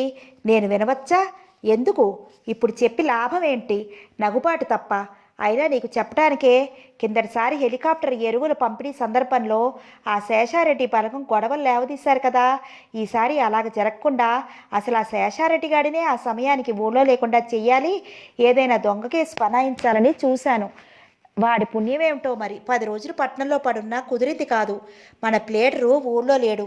ఇంకొకటి కన్నులు ఒట్టబోయి మన కళ్ళే పొడుచుకొచ్చావన్నమాట. అయినా నువ్వెందుకు కాపలేకపోయావు? పెత్తనం నీకిచ్చి వెళ్ళాను కదా అని అయిన దానికి కాని దానికి అన్నిటికీ ఇలాంటి చేతకాని వ్యవహారాలే నడిపావన్నమాట. కోపంగా విసుక్కున్నాడు మునసబు. ఏం చేయరు మరి? ఏకు మేకులా నీ అల్లుడు తయారైతే వాడికి నిన్ను జడవమని చెప్పానా? వాడెవరు నీతో కలగజేసుకోవడానికి? ఎవరో చెప్పనా? నిర్లక్ష్యతాభావం ధ్వనించింది కరణం గొంతులో. విను, 4 రోజుల నాడు సాయంత్రం మా అమ్మాయి కోడలు ఇంకా 4 స్నేహితులు కలిసి సరదాగా పొలాల మీద షికారుకి వెళ్ళారు. వాళ్ళలో మీ మంగ కూడా ఉంది. అక్కడికి ఎందుకు వచ్చాడో మరి చక్రధరం ఆ ఆఫీసర్ గారితో వెళ్ళాడంట. వెళితే విను మరి, ఒక్క తిట్టు కాకుండా తిట్టి మీ అమ్మాయిని అప్పుడే బండెక్కించి పంపేశాడు ఇంటికి. ఏమిటి? గర్జించాడు మున్సబు. అదే మరి, ఎంత కాబోయే పెళ్ళావైతే మాత్రం అంత అధికారమా? పోనీ అనుకున్నాడే తన భార్యను తను అందరినీ అనడానికి వాడెవడు. అప్పుడు మా పరమేశ్వరం కూడా అక్కడే ఉన్నాడంట. తొందరపట్టం దేనికని ఆగారు. నేను ఆపాను. పెద్దవాడివి నీతో చెప్పవచ్చు, వాళ్ళతో మనకేంటని. లేకుంటే అప్పుడే పెద్ద తగువయ్యేది. ఒక్క నిమిషం నిలబడలేకపోయాడు అక్కడ రామయ్య. ఇలాంటివి ముదరకూడదు, ఇప్పుడే తేల్చేస్తానుండు అంటూ ఆగ్రహంగా ఇంటిదారి పట్టాడు. అబద్ధమైతే మీ ఇంట్లో అడుగు, వాళ్లే చెప్తారు. అయినా ఇక కనపడేది నేనోరే కానీ జరగవలసిందంతా జరిగిపోయింది. హెలికాప్టర్ రావడము అయింది, పోవడము అయింది. మన విరోధులందరి పొలాలకి మందు సప్లై అయింది. ఇంకెందుకు? వెనక నుంచి ఇంకా ఎగదోశాడు కరణం. ఏమే, ఎక్కడున్నావు? ఏమైపోయారందరా? ఉన్నారా, చచ్చిపోయారా? కోపంలో నోటికి ఏమొస్తుందో కూడా తెలియకుండా అరుస్తూ ఇంట్లో ప్రవేశించాడు రామయ్య. చచ్చిపోయి మళ్ళీ మీ కేక విని బతికొచ్చాం. ఏం కొంప మునిగిపోయింది? విసుక్కుంటూ చివాట్లెడుతూ వచ్చింది రుక్మిణి. ఏది మంగేది? ఎక్కడున్నావమ్మా? మేడ మీద నుంచి చెంగును తూకుతూ వచ్చింది మోహిని. ఏం తెచ్చావు నాన్న నాకు పట్నం నుంచి? అంది చెయ్యి పట్టుకుని. తెచ్చానమ్మా, చాలా తెచ్చాను. పెట్లో ఉన్నాయి కానీ ఏంటి? ఆ దౌర్భాగ్యుడు నిన్ను తిట్టాడట. ఏడి? ఎవరు నాన్న? ఎవరండి? ఏంటా కంగారు? వాడే ఆ చక్రధరంగాడు. పో నాన్న, నీకేం తెలీదు. బావెంత మంచోడు, ఎంత గొప్పోడు. దిగ్భ్రాంతులే చూశాడు రామయ్య. మరే నాన్న, నువ్వు ఊళ్ళో లేవు కదూ? ఇంతంత కళ్ళు చేసుకుని చక్రాల్లా త్రిప్పుతూ వింతగా వివరించసాగింది మోహిని. హెలికాప్టర్ వచ్చింది. బావా దాన్ని నడిపాడు నాన్న. ముఖం తుడుచుకుని నాలిక చప్పరించుకుంటూ కుర్చీలో కూర్చున్నాడు రామయ్య. ఏంటి, మన చక్రధరం నడిపాడా? నాకేం కల రావటం లేదు కదా అన్నాడు చుట్టూ చూసి తను చూసుకుంటూ. నిజమేనండి, రుక్మిణి చెప్పింది. చక్కగా ఎంత బాగా నడిపాడని మమ్మల్ని అందరినీ తీసుకెళ్ళి చూపించాడు. ఎంత తెలివైనోడు. నన్ను కూడా ఎక్కిస్తానన్నాడు నాన్న. అమ్మకేం తెలీదు, ఒట్టి భయం, ఎక్కడిచ్చింది కాదు. ఏమిటేమిటి? అయితే మన చక్రధరం ఇంతటివాడా? విమానం నడుపుతాడా? అవునా అన్న? అయితే నువ్వు స్నేహితులతో షికారుకి వెళ్తే తిట్టాడంట. కరణం పిల్లల్ని వాళ్ళని ఏదో అన్నాడంట. పరీక్షగా చూస్తూ అడిగాడు. రుక్మిణి చటుక్కున అందుకుంది. ఊళ్ళోకి వస్తూనే ఇంటికి రాకుండా ఆ కరణంగాడి దర్శనం చేసుకొచ్చారన్నమాట. ఇలా తిరగకూడదమ్మా, ఇంటికి నడవమని పంపేశాడంట. అంతే. నిన్న విమానం ఏమిటో చూపెట్టడానికి దగ్గరుండి అతడు కాదేంటి మనుషులందరినీ తీసుకెళ్ళింది. అసలు మన అల్లుడింతటి వాడిని చూడలేక కళ్ళల్లో నిప్పులు పోసుకుంటున్నారు. అంతేనంటావా? చప్పబడిపోయాడు రామయ్య. దూకుడంతా తగ్గిపోయింది. వాళ్ళు వీళ్ళ మాటలు పట్టించుకుని అతగాన్నేమీ అనమాకండి. పిల్లని వదలుచుకుని ఉన్నాం. సరే, మీరు భోజనానికి లేవండి. అది కాదే మరి. చెప్పడం పూర్తి కాకుండానే చక్రధరం హడావుడిగా ప్రవేశించాడు. ఓ మామయ్య, ఎప్పుడొచ్చావు? అరెరే, ఈ వచ్చేది నిన్ను రాకూడదు. ఏమొచ్చింది ఇప్పుడు? నిన్న రావాలని కోరుకున్నావా నువ్వు? భార్య చూస్తున్నందున కడుపులో ఉడుకుతున్న క్రోధాన్నంతను ప్రయత్నపూర్వకంగా అడిచిపెట్టి నవ్వుముఖంతో అడిగాడు రామయ్య. కాదా మరి? హెలికాప్టర్ వచ్చింది మామయ్య. చక్కగా నువ్వుంటే సరదాగా ఉండును. నిన్నొకసారి ఎక్కిత్తును. ఆ పైలట్ నాకు తెలిసినవాడే. దానితో రబ్బర్ బందిలా ఉప్పి తప్పిపోయిపోయాడు రామయ్య. అయితే నువ్వు నడిపావంట. ఎక్కడ నేర్చుకున్నావురా అవన్నీను? ఆశ్చర్యంగా సంతోషంగా అడిగాడు. దానికేముంది మామయ్య, హైదరాబాదులోనేలే. వస్తావేమోనని ఎంతైనా ఎదురు చూశాను. కరణంతో నీకు కబురంపమని చెప్పబోతే మాట్లాడకుండా ముఖం తిప్పుకున్నాడు. ఎందుకంత అసూయ అతడికి మన మీద? ఆశ్చర్యం నుండి తేరుకున్న రామయ్యకి నోట మాట రాలేదు. రుక్మిణి చెప్పింది. మాతో పాటు ఊళ్ళో ఆడవాళ్ళు అనేక మంది వచ్చారు. సంతోషంగా ఆ విమానమో అదేదో దాన్ని చూడటానికి. పోనీ స్నేహంగా ఉంటున్నారు కదా అని రమ్మని కబురంపితే కరణం ఇంట్లో వాళ్ళు రానేలేదు. కబురు పంపిన మనిషితో అసలు మాటే ఆడలేదంట. విసుక్కుని పంపేశారంట. ఏం పొయ్యేకాలం వచ్చిందబ్బా వీళ్ళకి? ఆలోచనగా తలగోక్కుంటూ అన్నాడు రామయ్య. నిజంగా పొయ్యేకాలమే వచ్చింది మామయ్య. లేకుంటే నువ్వు వచ్చే వరకు ఆగకుండా అలా పెత్తనం చేయడమేంటి? అసలు ఈ మధ్య అతడికి నీకు ఏవైనా వైషమ్యాలు వచ్చేయేమిటి? ఆలోచనలో ఉన్న రామయ్య మాట్లాడలేదు. ఇప్పుడు కొత్తగా వచ్చేదేమిటి? ఎప్పుడూ ఉన్నవే. చూడలేక ఏడుస్తూ ఉంటారు. నువ్వు కానీ వాళ్ళతో ఏమీ ఎక్కువగా మాట్లాడకు నాయనా. మనుషులను దూరంగా చేయడమే వాళ్ళకి వినోదం అని రుక్మిణి భర్త వైపు తిరుగుతూ, మీరు లేచి స్నానం చేయండి, భోజనం చేతురు కానీ అంది. చెయ్యి మావయ్య, నేను మళ్ళీ వస్తానులే. తృప్తిగా చమత్కారంగా తనలో తాను నవ్వుకుంటూ వెళ్ళిపోయాడు చక్రధరం. ఆసుపత్రి నుంచి వచ్చి ఇంట్లో అడుగు పెడుతూనే లోపలి గదిలో నుంచి వినవచ్చిన సంభాషణకు చకితుడై నిలబడి వినసాగాడు చక్రధరం. అత్తయ్య, ఒక్కసారి నాకు మాట్లాడటానికి అవకాశం ఇయ్యి. అది వందనాదేవి గొంతు. ఇవ్వను. అసలెందుకు వచ్చావు ఇక్కడికి? నిన్ను అనవసరంగా జాలిపడి ఆదరించాను. కానీ పరిస్థితులు అనుకూలిస్తే ఎంతటి వాళ్ళైనా ఎంతగా ఎగిరెగిరి పడతారో ఇప్పుడు నాకు అర్థమైంది. నాకు తీవ్రంగా అంది లక్ష్మీదేవి కంఠస్వరం. వందనాదేవి విషాదంగా నవ్వినట్లు వినవచ్చింది. పోనీలే అత్తయ్య, దిక్కుమారిన దానిని పెంచి పెద్ద చేసి నీకు కోపపడి మందలించగల హక్కు ఉంది. దానికి నేనేది అనుకోను. కానీ ఇదిగో ఈ పెట్టెలో నువ్వు నాకిచ్చిన 3 చీరలు నగలు ఉన్నాయి. ఇవి నీకు నేనే స్వయంగా భద్రంగా అప్పచెప్తామని వచ్చాను. చూసి జాగ్రత్త పెట్టు. ఎందుకు? నేను తెమ్మనలేదే. అవి నీకు నేను ఇచ్చేశాను. తీసుకెళ్ళు. ఎందుకత్తయ్యా అవి నాకు? నీ దగ్గరుంటే సార్థకం అవుతాయి. వచ్చే కోడలికి ఉపయోగిస్తాయి. నాకెందుకు? నీకు ఆడపిల్లలు లేరు. ముచ్చటగా ముస్తాబు చేసి చూసుకోవాలని ఉందేమోనని నువ్వు చేజేతిలా అలంకరిస్తుంటే కాదనలేక ఊరుకున్నాను. కానీ నాకు అలంకరణ మీద, ఈ లోక వ్యవహారాల మీద మోజు లేదత్తయ్యా. నాన్నలాగే ఆ భగవత్ స్మరణలో రోజులు వెళ్ళిపోవాలని కోరుకుంటున్నాను. అంతకు మించిన కోరిక లేదు. మొన్న నీకు కోపం వచ్చే పనిచేశాను అంటే అది భావ మర్యాద నిలపడానికి. కానీ నాకు విరుగుబాటు ఏమీ లేదు. వెళ్తున్నాను. గదిలో ఎవరూ లేకపోయినా తత్తరపాటుతో సజల నేత్రాలను ఒత్తుకుంటున్న చక్రధరం మళ్ళీ సంభాషణ వినరావటంతో శ్రద్ధగా వినసాగాడు. నాకు కోపం వచ్చిందంటున్నావు, కానీ నువ్వు చేసినది బుద్ధి ఉన్న పనేనా? లక్ష్మీదేవి స్వరం కొంచెం మెత్తబడినట్లే ఉంది. ఏం చేశానత్తయ్యా? నేనేమైనా చేస్తే అది నిన్ను ఎదిరించినట్లుంటుంది. కానీ నేను చేసిన దాంట్లో తప్పేమీ లేదు. అదిగో అందుకే నాకు కోపం వస్తుంది. తప్పు చేయడమే కాకుండా సమర్థించుకుంటున్నావు. పెద్దలు ఊరికే పెట్టారా వర్ణాలని, మతాలని?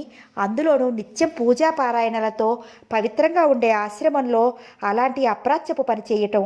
అత్తయ్య, మెల్లగా దృఢంగా అంది వందనాదేవి స్వరం. నీకు తెలియదు అని నేను అనను. నాలో అంత అహంకారం కూడా లేదు. కానీ నువ్వు అంత దూరం మాత్రం ఆలోచించలేదంటాను. నలుగురు అనేదే నువ్వు అంటున్నావు. కానీ నిత్యం అన్ని పుణ్యగ్రంథాలు పఠిస్తావు. అన్నింటిలో ప్రబోధం ఏమైందో ఎప్పుడైనా ఆలోచించావా? ఏమిటంతా నేను ఆలోచించనిది, నువ్వు ఆలోచించినది? ఖేడన ధ్వనించింది లక్ష్మీదేవిలో. వందనాదేవి బలంగా నిట్టూర్చటం స్పష్టంగా వినిపించింది. ఇంతవరకు వచ్చింది కనుక స్పష్టంగా చెప్తున్నాను. ఆ పైన నువ్వు ఆ విషయాన్ని ఎటువంటి మనసుతో స్వీకరించినా సరే, నువ్వు ఇంత పవిత్రంగాను ఎంచే రామాయణం ఏమిటి? ఎవరు రాశారు? వాల్మీకి ఎవరు? అతడి పూర్వ చరిత్ర ఏమిటి? విడమరిచి నేను చెప్పనవసరం లేదు. అన్నీ నీకే తెలుసు. ఎన్ని పాపకార్యాలు చేసినా హీనకులుజుడైనా ఉత్తముడుగా మారి అతడు రచించిన రామాయణాన్నే మనం శిరసావహిస్తున్నాం. రామాయణంలోని శబరి, కుహుడు మొదలైన వారి ధన్య చరిత్రలు చదివే మనకు అర్థమయ్యిందేంటి? మాలిన్యం లేని పవిత్రత కానీ ఆయా వ్యక్తుల కులమత విశేషాలు కాదుగా ముఖ్యం. నిరుత్తరయ్యింది లక్ష్మీదేవి. శ్రద్ధగా వింటున్న చక్రధరం మనస్సు సరోవర తీరాన విహరించసాగింది. తిరిగి వందనాదేవి చెప్పసాగింది. క్షత్రియుడైన శ్రీకృష్ణుడు యాదవుడయ్యాడు. యాదవుల ఇంట పెరిగాడు, భుజించాడు.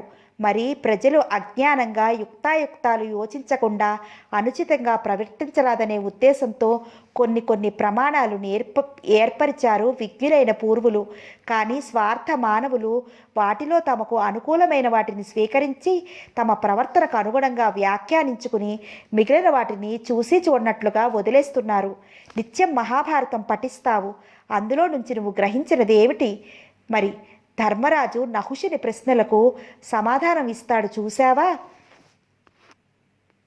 సత్యక్షమాతమ శౌచ దయా తపోదానశీలంబులెందేనిగానా నగునట్టివాడు బ్రాహ్మణుడగు. ఈ చెప్పిన యగ్గుణములు క్రియసూత్రనందు కల్గిన నతండు ఉత్తమ ద్విజుండుగా నేర్చునే నిజము విడిచి. వ్యక్తి గౌరవానికి గుణం ప్రధానమనే కదా దీని అర్థం. ద్విజుడని గర్వించిన కౌశికుని ఒక సాధారణ గృహిణి ఎవ్వడు సత్యంబు ఎప్పుడుంబల్కు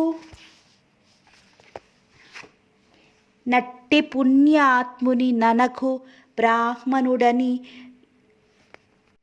అని శంభు కీర్తింతురు అమరవర్యులు అంటూ బ్రాహ్మణోచిత ధర్మాలను చెప్పుకొస్తుంది. కేవల స్వాధ్యాయన పరుండవు కానీ ధర్మ సూక్ష్మత ఎరుగవు నువ్వు అంటుంది. అలాగే ఉంది ఈనాడు పరిస్థితి. ప్రస్తుతంలో ఇమడలేం. పూర్వాన్ని పూర్తిగా అర్థం చేసుకోగల శక్తి లేదు. ఇంతటి ఉగ్ర తాపసి సత్బ్రాహ్మణుడు అయిన కౌశికుడు ఎరుకకుల జరితుడై మాంస విక్రయంతో జీవితం గడుపుతున్న ధర్మవ్యాధుడి దగ్గరికి పోయి జ్ఞానభిక్ష పొందాడు. పాపవర్తనుండా బ్రాహ్మణుండయ్యును నిజము సూత్ర కంటే నీచతముండు సత్య శౌచ ధర్మశాలి సూత్రుండయ్యు నతడు సత్విజుండే అని తెలుసుకుంటాడు కౌశకుడు అతడి దగ్గర. ఇవన్నీ నీకు తెలియవని నేను మహాజ్ఞానినని చెప్పటం లేదు అత్తయ్య. బహుశా నువ్వంత ఆలోచించి ఉండవు. ఇదివరలో ఒక్కసారి శాంత హృదయంతో ఆలోచించు. అంతే నేను కోరేది. విసిగించానేమో క్షమించు.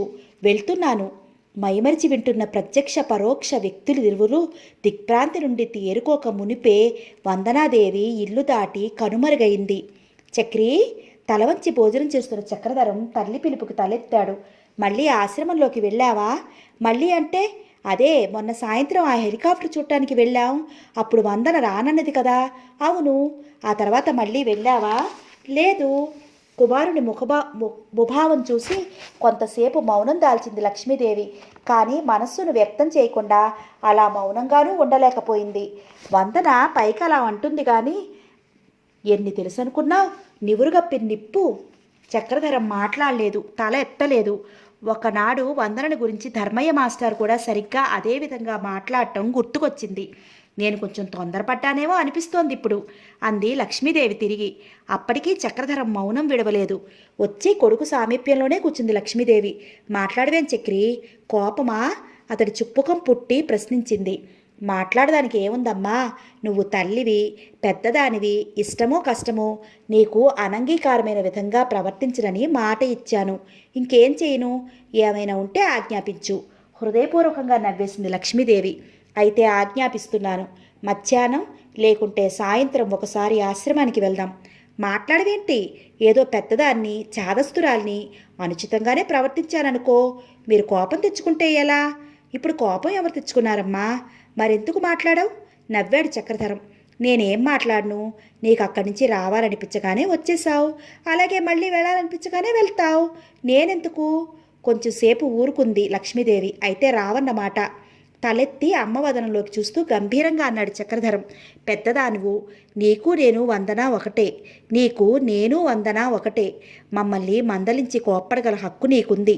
చేరదీసి లాలించగల బాధ్యత ఉంది. కుర్రాళ్ళం. మాకుండవలసిందట్టే పోయి నీకే అంత అభిమానం ఉంటే ఎలాగమ్మా? నిన్న వందన వచ్చి ఎన్నెన్ని చెప్పిందనుకున్నావు? ఆశ్చర్యం వేసింది. తన పనిని ఎంత అందంగా సమర్థించుకుందని. ధోరణి మార్చింది లక్ష్మీదేవి. అవును, ఊరికే వాదించి నీకు కోపం తెప్పించడమే కానీ అంత అందంగా ఎన్నడూ వివరించి నీ మనసు మార్చలేకపోయాను అని నవ్వాడు.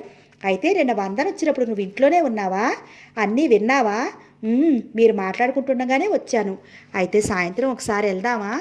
వస్తానులే అమ్మా. పైవారంలో సమితి సభ జరుగుతోంది. ప్లానింగ్ శాఖ మంత్రి వాళ్ళు వస్తారట. ఆ హడావుల్లోనూ ఆ పేషెంట్స్తోనూ నాకు తీరికలే ఉండటం లేదు. నువ్వెళ్ళు. నేనెప్పుడో తీరిక చేసుకుని ఒకసారి వెళ్ళొస్తాను అంటూ భోజనం ముగించి లేచి వందన విషయంలో నేను చేయవలసింది చాలా ఉంది అని స్వగతంగా అనుకుంటూ తన గదిలోకి వెళ్ళిపోయాడు. శ్రీరమ్య ధర్మ నిత్య ప్రారంభ విభాసి. ఉదయ సంధ్యలో అరుణ వర్ణాంకిత సూర్యబింబాన్ని తిలకిస్తూ ఒక విధమైన పరధ్యానంతో సన్నని రాగం తీస్తోంది వందనాదేవి. వసంత శోభతో కళకళలాడుతున్న ప్రకృతి, పక్షులు, కోయిలలు లోకాన్ని మేలుకొలుపుతున్నాయి. చిలుకలు, గోరువంకలు పాడుతున్నాయి. వికసిత పుష్ప సౌందర్య సౌరభాలతో నేత్రపర్వమై మనోరంజకమై అలరారుతున్నది వనం. ప్రాతకాల ప్రఫుల్లతతో ప్రశాంత నైర్మల్యాలను ఒలికించుతున్న ఆ చిన్న ఉపవనంలో పవిత్రతకు ఆలవాలమైన ఆ రమణీయ కుటీరంలో ఎప్పుడు అడుగుపెట్టిన చక్రధరం మనస్సు సకల ప్రాపంచిక చింతలకు దూరమై ప్రశాంత నిలమై బాసిల్లుతోంది. సాక్షాత్తు ఆ సర్వేశ్వరుడే దిగొచ్చి ఈ తోటలో నివసిస్తున్నాడా అని మనస్సు భ్రాంతి చెందుతోంది.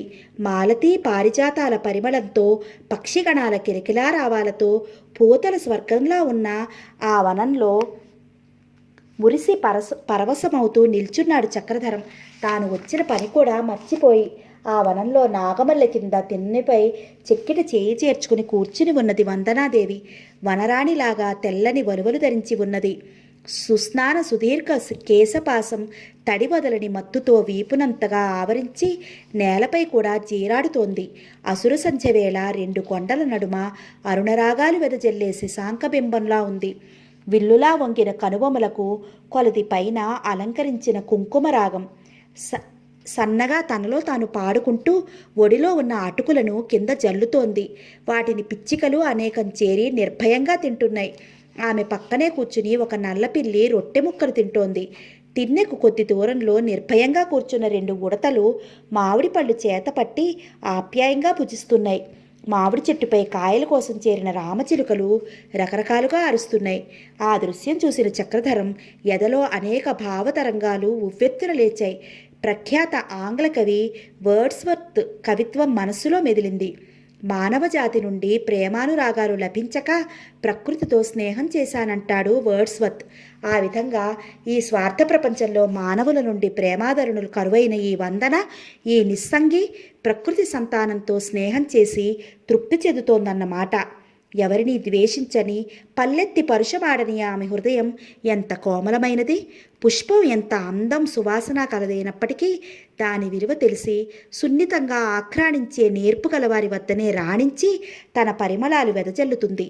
విలువ తెలియక నలిపి పారేస్తే నామరూపాలు లేకుండా నశించిపోతుంది.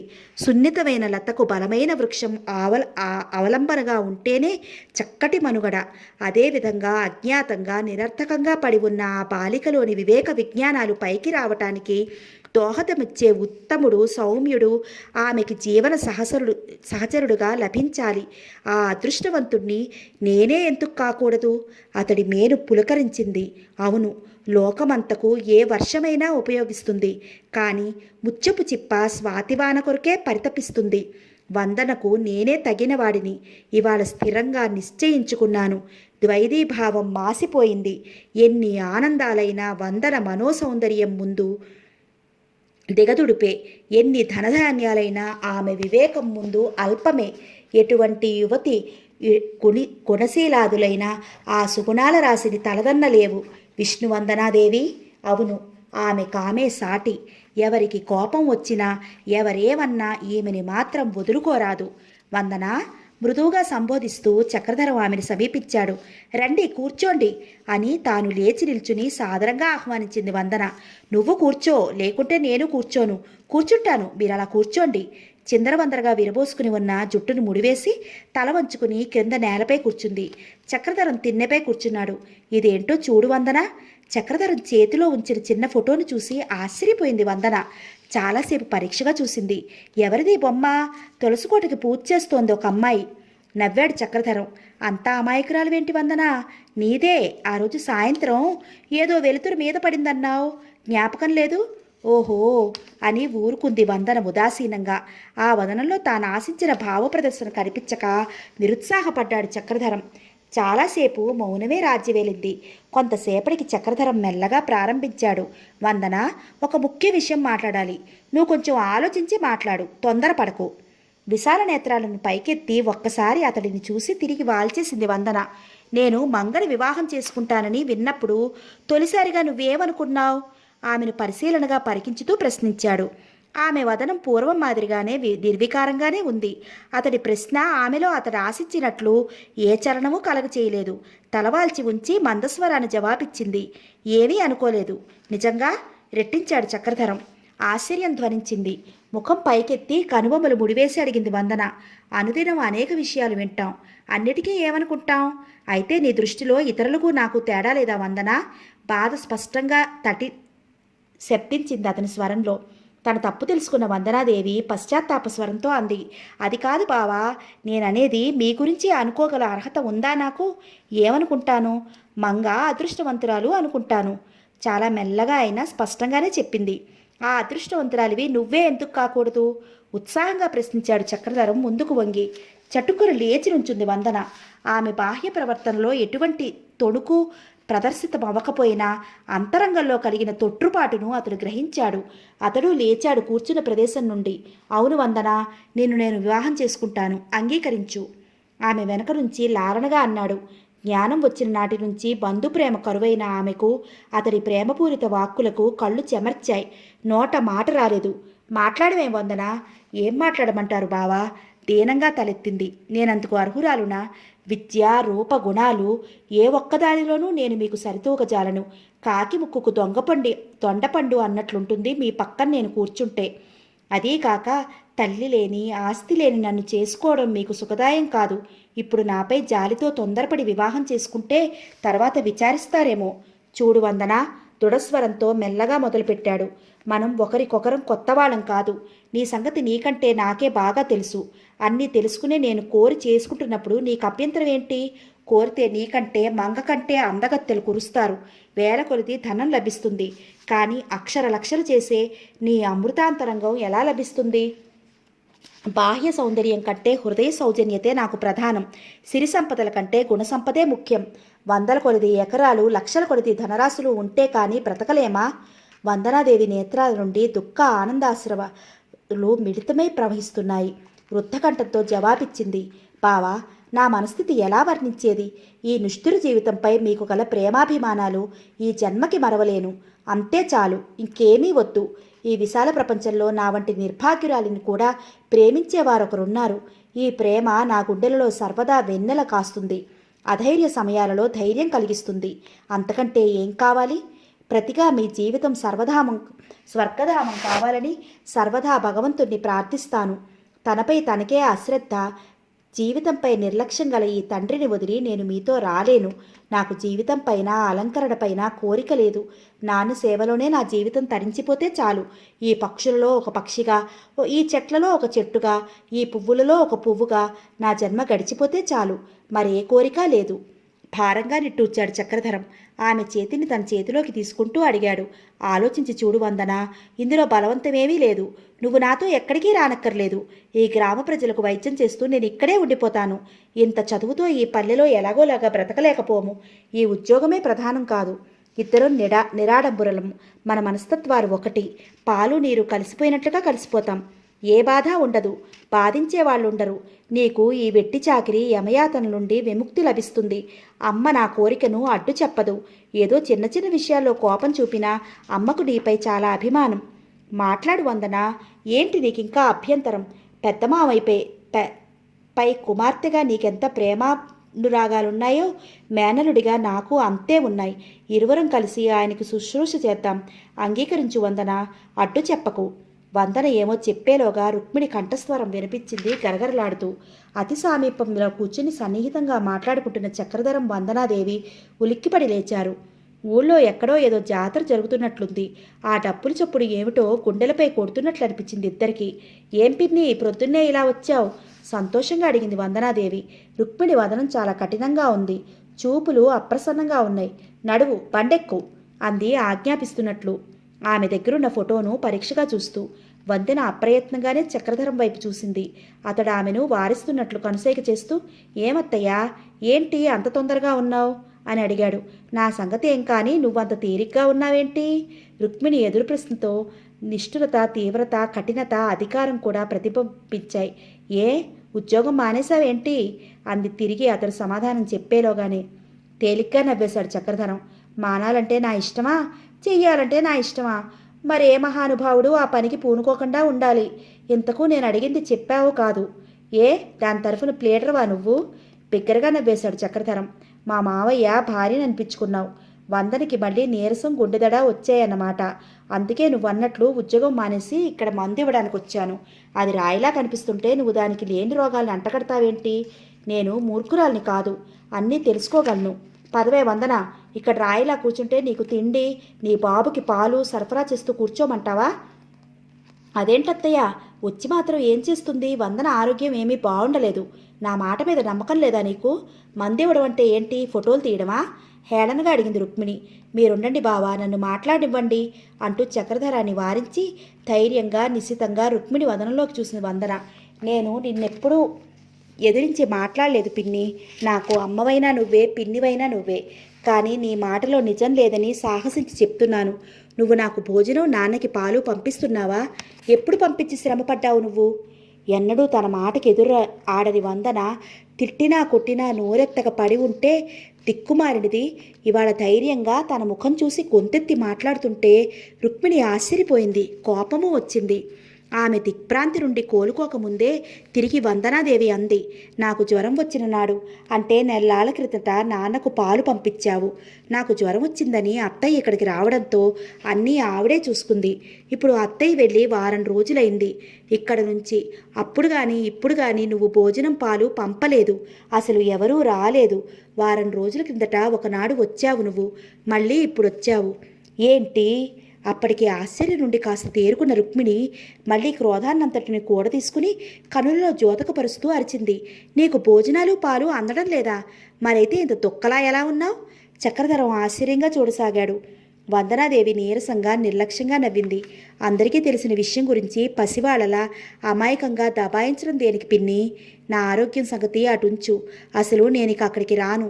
నాకు ఆనాడు ప్రాపంచిక చింత దూరం అవుతోంది. నాన్న మార్గంలోనే నా జీవితాన్ని కూడా నడపదలుచుకున్నాను. మృష్టాన్నాలతో నా శరీరాన్ని పోషించదలుచుకోలేదు.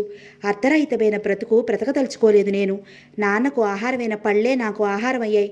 ఆ పళ్లకు ఎవరికీ శ్రమ దండగా లేదు. ఈ ఆశ్రమంలో చెట్లకి ఆ మాత్రం దయ ఉంది నా పైన. చక్రధరం అదిరిపడ్డాడు. గుండెలు బాధతో కుమిలిపోయాయి. రుక్మిణి క్రోధావమానాలు ముప్పిరి కొనగా మరి మాట్లాడకుండా నేల అదిరిపడేట్టు వడివడిగా నడుస్తూ వెళ్ళి బండెక్కింది. చక్రధరం కూడా బరువుగా అడుగులు వేస్తూ అక్కడి నుంచి వెళ్ళిపోయాడు. వందనాదేవి వదనం వైపు చూడలేకపోయాడు.